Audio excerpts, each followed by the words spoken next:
Assalamualaikum dan selamat sejahtera. Hari ini kami berdua akan menunjukkan kajian lapangan Geografi tingkatan 1 Taburan Penduduk di Shah Alam Selangor.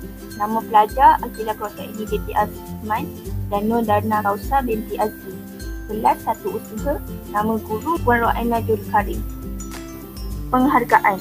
Saya ingin merakamkan setinggi-tinggi perhargaan kepada semua pihak yang telah membantu saya menyiapkan tugasan kerja kursus geografi ini.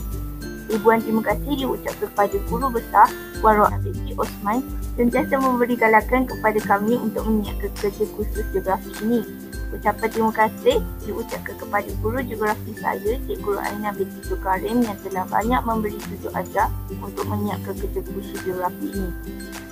Saya tidak terlupa juga ucapan terima kasih ditujukan kepada kedua ibu bapa kami yang sentiasa memberi sokongan moral, tenaga dan juga sokongan kewangan untuk membantu saya menyiapkan kerja geografi ini.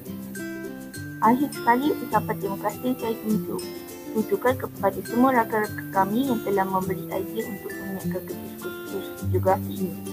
Pendahuluan. Taburan penduduk merujuk kepada sebaran penduduk di suatu kawasan atau negara. Terdapat 3 jenis taburan penduduk di Malaysia, iaitu penduduk padat, sederhana dan jarak.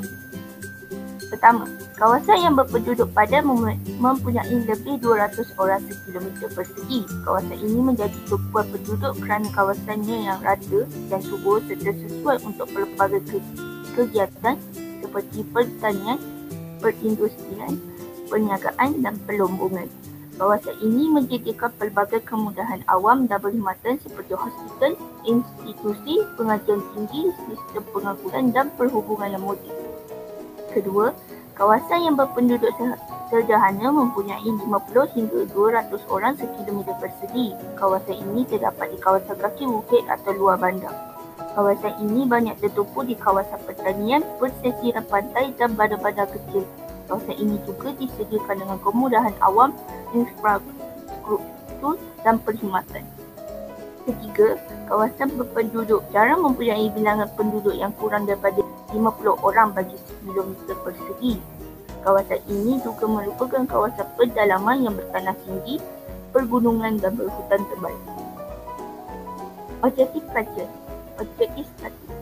Menyatakan faktor yang mempengaruhi taburan penduduk di Shah Alam Selangor. Objektif kedua, menghuraikan kesan taburan penduduk di Shah Alam Selangor. Objektif ketiga, rangka menangani kesan taburan penduduk di Shah Alam Selangor. Ini ialah peta kawasan kajian kami berdua. Kawasan kajian saya terletak di Shah Alam Selangor. Saya memilih kawasan ini untuk dijadikan kajian kerana ia berdekatan dengan tempat tinggal saya.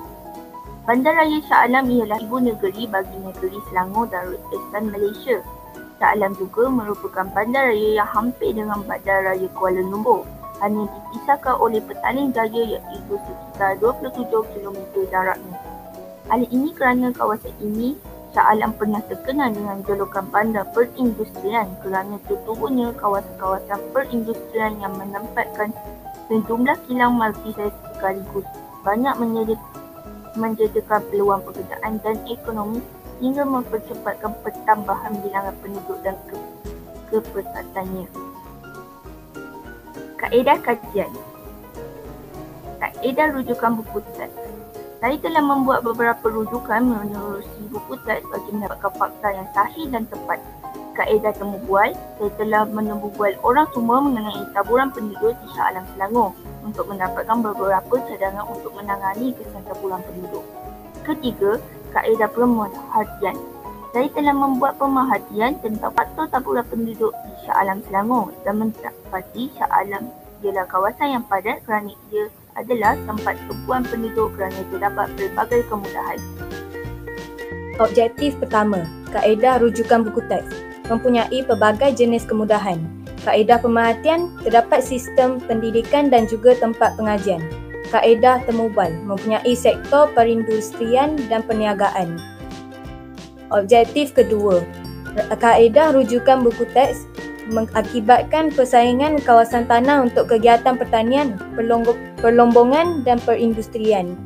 Kaedah temubal menyebabkan peningkatan asap dari kenderaan. Kaedah pemerhatian, kesesakan jalan raya berpunca daripada jumlah kenderaan yang banyak.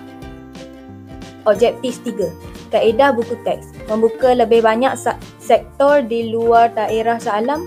Kaedah temubal. Pembinaan bandar-bandar baru di luar daerah Shah Alam. Kaedah pemerhatian. Membuka lebih banyak kawasan perindustrian di luar daerah Shah Alam. Melalui kajian yang telah dilakukan, saya dapat mengumpul pelbagai jenis maklumat mengenai taburan penduduk di Shah Alam Selangor. Selain itu, saya juga telah membuat soal selidik bagi mengetahui faktor, kesan dan langkah menangani kesan taburan penduduk di Shah Alam Selangor.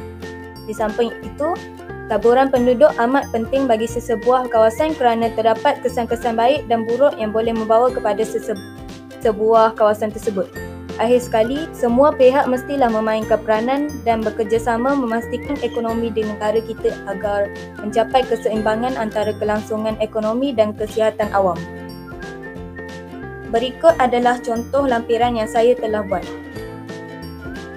Rujukan yang saya gunakan ialah orang sumber, buku dan kaedah rujukan elektronik. Itulah sahaja dari kami. Sekian, terima kasih.